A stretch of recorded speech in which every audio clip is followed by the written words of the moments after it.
the whole Shaggy thing, I can't even like remember how it started, but I just know say it just happened, and I stayed true to that character. I was like, okay, this is that character, this is what will make it for me. Then I stayed true to that character, continued to build up that character. Before Brother Shaggy, there were, other characters like Akoni Badon. There was Officer Perry. That was when the police thing started. That started in Unilag. But after Unilag, I was just like, okay, I want to stop going for auditions. I'll go for movie auditions, and they will pick. When they pick me, now waka pass, but go do last. Because he collect one shaking change. But at least it was still part of the process. I had something to still enter transport and still, buy food for myself. But after then, I was just like, I want to build my brand. I want to have something for myself. I want to be able to say, this is what you've done so far. Then I started the whole comedy, and it was late for me before I joined YouTube, I won't lie. Because after my breakouts as Brother Shaggy, I joined YouTube like 2 years after. After they don't tell me, say some people they post my video, they make money. I say, yeah, I hear me, leave me. So for me, I've always believed in myself. One thing I believe in is helping yourself. Stop waiting for people to help you, because everybody where they wait for me to help you, they say need help. Everybody need help. But we say, don't go to see they do it. Don't go to see they do it. You see they find money. Now say be everybody they find money. So you need to believe in what you have. You need to believe in yourself. As a content creator, you must always have a niche. Create a niche. You must be different. It's very, very important, because there are thousands of people who do the same thing as you. So what makes you different? Waiting people want to see for that your content. Waiting when they carry them come your channel. It is very, very important. So yeah, that's how I started. Fantastic. Thank you. Ross at the back, remember when you were saying you have plenty talent? Did you hear he said there was Officer Perry? There was someone in Ibadan. Which one do we know now, brother? Dish down. Pick one. Let's go with Right. So stop now. I don't like it. Okay, so how did I start? I was in school. I was doing my master's at that time, and then Corona had just hit, and no, Corona was rounding up in 2020, and so I was looking for what to do. I was just catching fun, really. But I think that was the time also content was spiraling, and Reels and YouTube Shorts and all of it just came at that time. And so I said, okay, let me make a video. I was creating beauty content, and then I made this particular video and posted it on my story. And a friend of mine texted me and said, oh, you need to definitely post this on your page and not on your story. And at that time, I always thought I grew up butty in quotes. And so I just thought, oh my God, I'm not posting this on my page. Why am I speaking Yoruba and like doing all of that?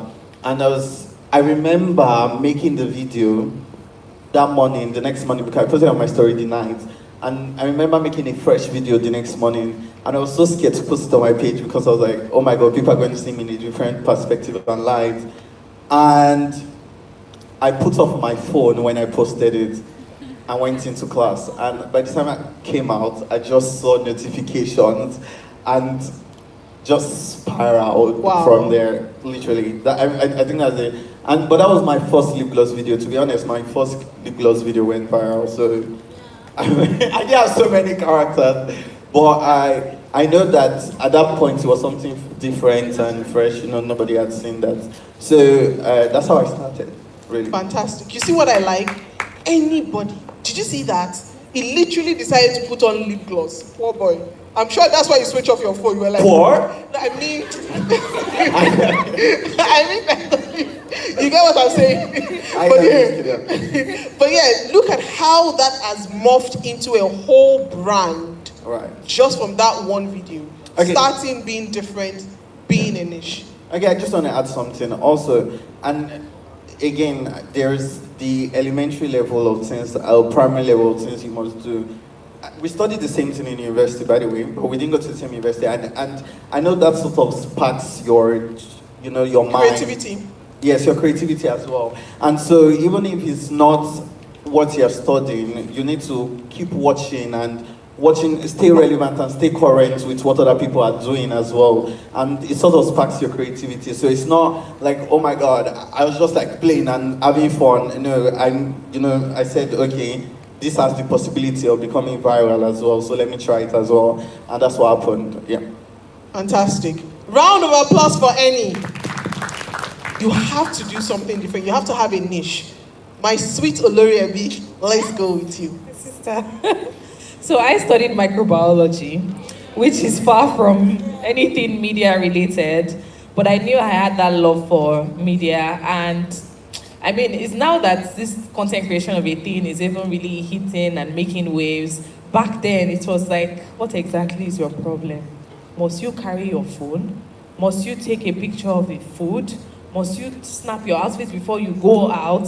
Why do you feel the need to record this conversation? Can we just laugh and leave this room without anybody recording? But I was that one that had coconut head. How will we come back in 2 years? What do we have to watch? What do we have to look at? What memories do we have to, relive these moments? So it was all about capturing those moments for me. It wasn't even about the money-making aspect, because then there was really no money there. It wasn't a thing. And so I just started, and then when I started working at Ebony Live TV, I would go for events, and then my stories, train tracks, dun, dun, dun, dun, dots, dots, dots, dots, dots, and people would watch it to the very end, because from the bride dressing up, because I had that VVIP access to everything, and these were top events attended by the presidents, vice presidents, so it was huge. And for you to see, even if you are not interested in the wedding, just the small amebo, okay, who else was there? What happened? Which musician performed and all of that? So I began to post on my story, and then people started commenting and saying, you really should put this up on YouTube, because it's something we would love to come back and watch. And stories expire after 24 hours. And so that was actually what inspired me to start YouTube. And around that time, I was getting married.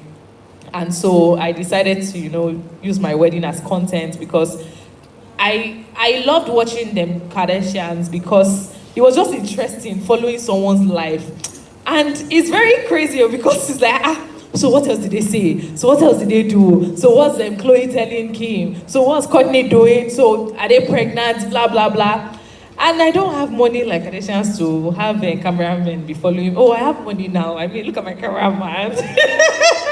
But I mean, back then, where I was sitting, my mom would even say, are you all right? Are you spending money on cameraman to be following you for kilo shit? But I realized I had my phone, and I knew that I love the reality aspect. I mean, people that are not present at certain events, if I can be there, people would see that I can watch this event via Tobike's page. And that was the goal for me when I started. The fact that if I'm there, you know that you already have access, VVIP access to that event. And so it became a thing. If I'm there, I'll capture all the moments for you. If I have to raise my hand in the midst of all the cameramen there, I will do it. And that was how it started for me on YouTube. And I got there and I saw that, and then it now became more strategic. I mean, not just creating content because I'm going out. We would literally dress up.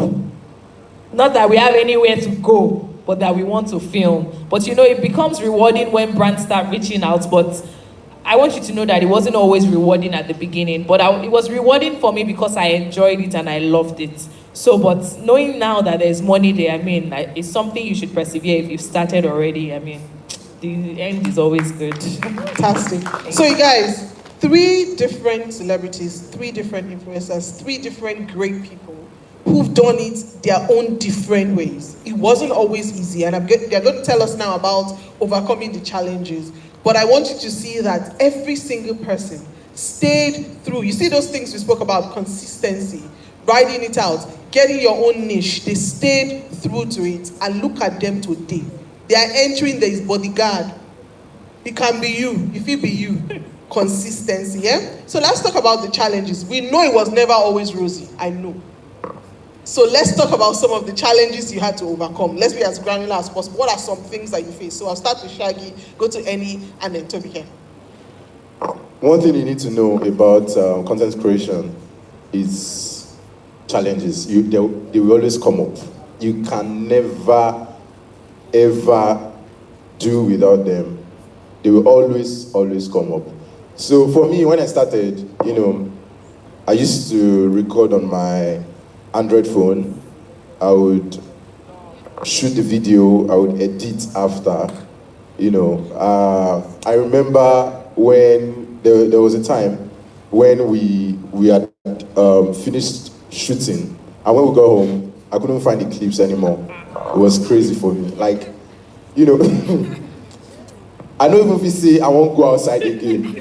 The scripts do, but say I won't go outside, go say hello.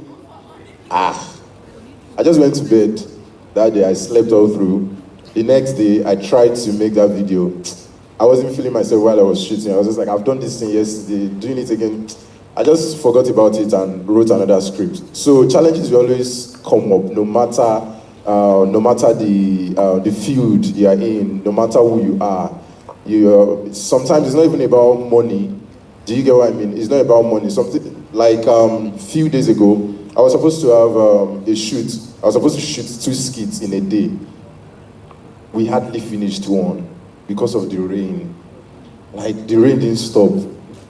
But I was like, even if we don't go shoot these 2, we must finish this one, because actors were on set, A-list actors, and I can't say, bro, can we plan for another day? I don't know their schedules and all that. So I just said, no matter what, if this rain don't come down small, we will continue. And that was how we finished that skit, because you have to do it. If you're serious about it, it's your work. After 2018, after Brother Shaggy's breakout, I was like, this is what I want to face. This is my 24 hours job. I want to take it seriously. Do you get what I mean? Because sometimes you might be doing things for passion and you just forget what you are doing. And YouTube is not like that. YouTube, it's all about consistency.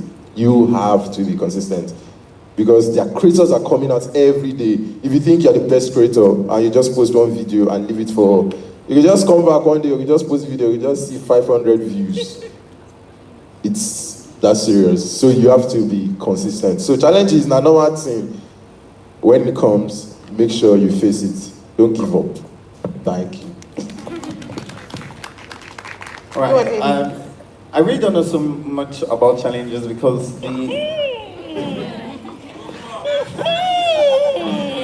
Rich kids. Okay. Wow. Okay, so to be fair, I'm not even talking about it in terms of like monetary, and I'll tell you guys why.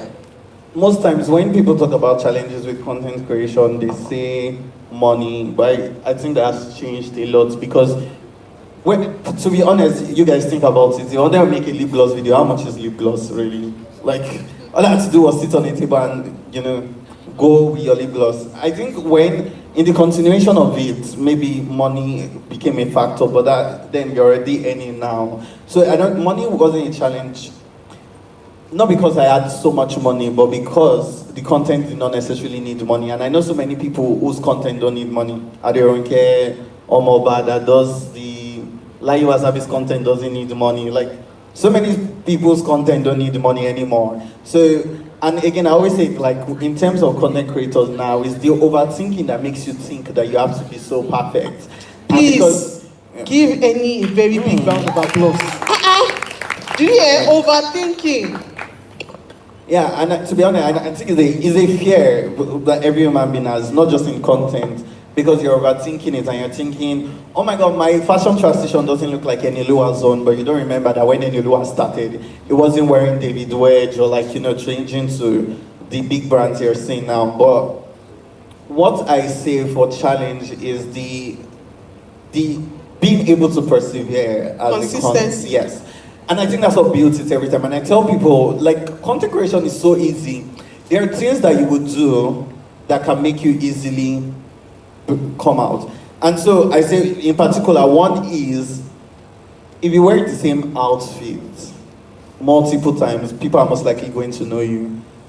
Think about it. Sabinos, Brain Jota, Like, Mr. Macaroni, lying. Because every human being has a brain that stays consistent to something. And so once you see it repetitively, your head is stuck to it. And so you're like, oh, the green shirt again, that is this person now. And so even if Mr. Macaroni, for example, walks in here and doesn't walk, you don't see his face, but you see the outfit, you're like, oh, that's Mr. Macaroni. But so I think the major challenge that people have is not even the monetary value of it, it's the being able to persevere and be consistent about it and say to oneself that, oh, if it didn't do well this time, it doesn't mean I should now go home and be like, oh, that's the end of it. It's being able to say, okay, I had 2,000 views here. What can I do to have 20,000 views? What can I do to have 30,000 views? And for every 1 million that you're seeing, and also because again, content makes you feel close to people. So for example, you're seeing Shaggy and you're seeing 2 million views, or you see us and you see 1 million views. It makes it look like, why am I having 20,000 views? That's 1 million views.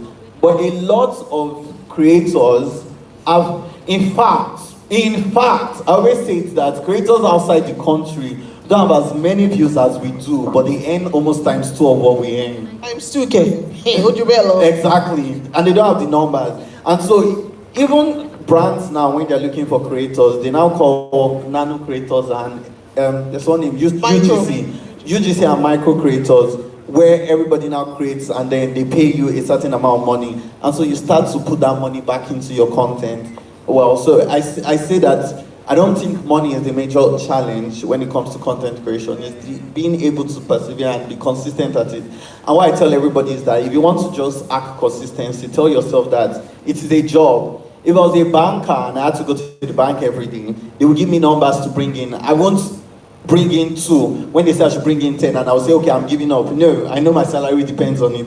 So I'm going to go to work tomorrow again and go and look for the remaining 8. So you have to take it as a job and say to oneself, I'm going to be consistent at this thing and I'm going to go for it, and that's it really. Amazing. Guys, are you seeing the thread that they are weaving for us? Consistency. They were not deterred. Be it that they were in school, be it that, they didn't have to think of money. They consistently persevered at it. That's why you are not blowing. Some people, like that auntie said, 1 video in 3 months, you will not blow. You hear me? Yeah. Imagine Annie did the first lip gloss video and waited another 4 months to do another one. So you need to be consistent. Tomike, round it up for us with that question. Like Annie said, I'm just going to pick up on the overthinking aspect.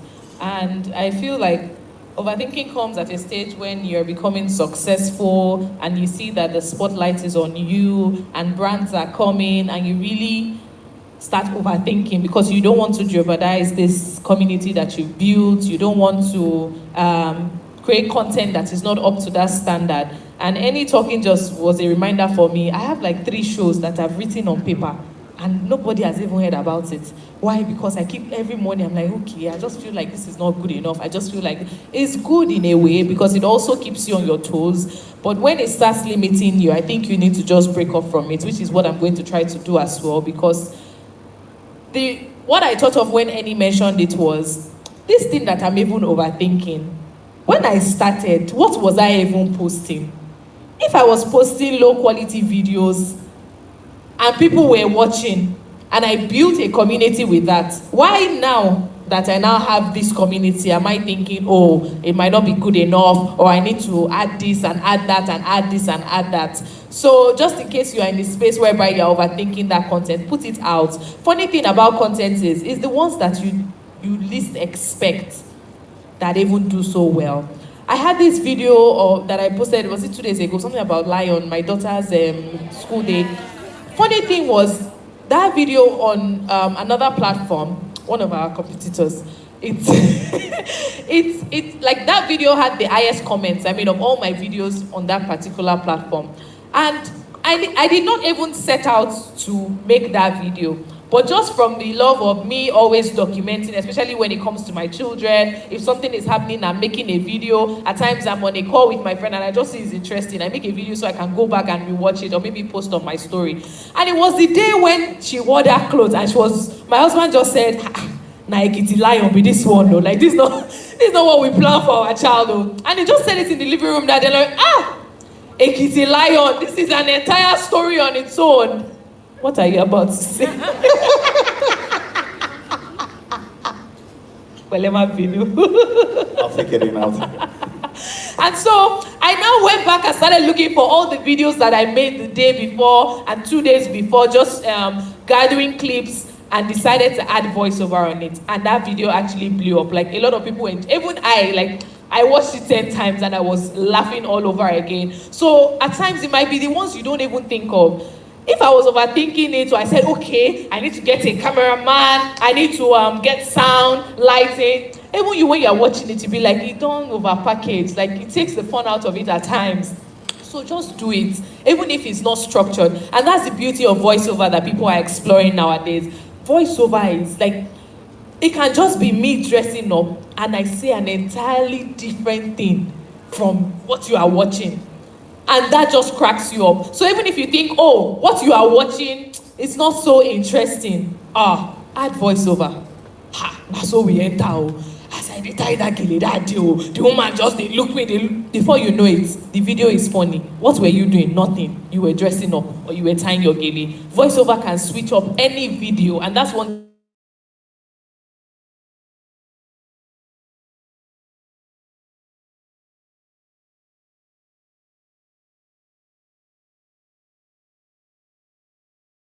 Pushing voiceover more because they allow people to have personality. And so when you start your voiceover, and let me give you an example. If you start your voiceover every time and you say, for example, hey, welcome to the day of welcome to my channel. Not even that one. Not that one. Okay, but what I mean is, yes, for example, like, also, if you say, welcome to the day of the life of an unemployed graduate, and people know it sticks. That's the difference. So every time you're doing something the next time, the algorithm just has the way of bringing your content back to the person who watched it the first time. And let me tell you, it could be the most simple things right now. Like, we're talking about Mama No Network. You guys know Mama No Network now? Really, I act like I did not hear what they said. Come on. Like, it's just the consistency of that thing. And again, voiceovers, platforms are really pushing it, because I've noticed that if you do a voiceover, I had a voiceover that had 10,000 comments recently, and I'm like, why? I've done this so many times. And I know that that's something in particular, but you just have to be repetitive with it, that people know that that's your voiceover, because it allows for personality and people are looking for that. And also, adding different personalities, it keeps your viewers engaged, and that's one thing I love about Anyanwu. Tomorrow it can be amala that is eating. Next tomorrow it can be lip gloss that is applying. The next day it can gather people in a room and pour chicken on the floor and pour goat and say, you know what, this is a challenge. Just that factor of you don't even know what to expect will make you want to watch that video. So when you are doing that, the day of unemployed, whatever, when you have that one and you see that the community is building, hold it. Look for another one to create. And that was something I realized lately with this thing I was saying about my daughter's school. The first day I made a video about when I saw school fees in Lekki, and I'm not even joking. I thought they used to exaggerate it. I went to Lekki schools. All the money I spent in Unilag for 1 year, for one child. And that day I was really baffled, because I know people say it, but the shock when it happened to us that it was our own turn, just for ABCD. So I got home and then I saw this audio online. Miss Rabbit has fainted. Miss Rabbit has fainted again. And then I just put the caption, when your toddler starts school in Lekki, Miss Rabbit has fainted. Miss Rabbit has fainted again. And then I saw a lot of comments. Miss Rabbit in Abuja is currently in coma because I was unable pass fainting. And a lot of people just started saying Miss Rabbit, Miss Rabbit, Miss Rabbit. So when she finally started school, I built up on that Miss Rabbit and said, Miss Rabbit finally took Rabbit to school, and it became a storyline. And the day this lion thing happened, Miss Rabbit blah, blah, blah, blah. That way, Miss Rabbit is here to stay. Anything that has to do with my daughter's school, you probably hear Miss Rabbit again. So that way you keep creating new use in so many ways that a brand will come and say, I don't want Tomike, I want Miss Rabbit. You see that part of this thing, help us slide it in. And that way, you are dynamic. They can never get tired of you. Amazing. Guys, round of applause for our people. They've been giving round of applause. If they are dancing now, you will be clapping.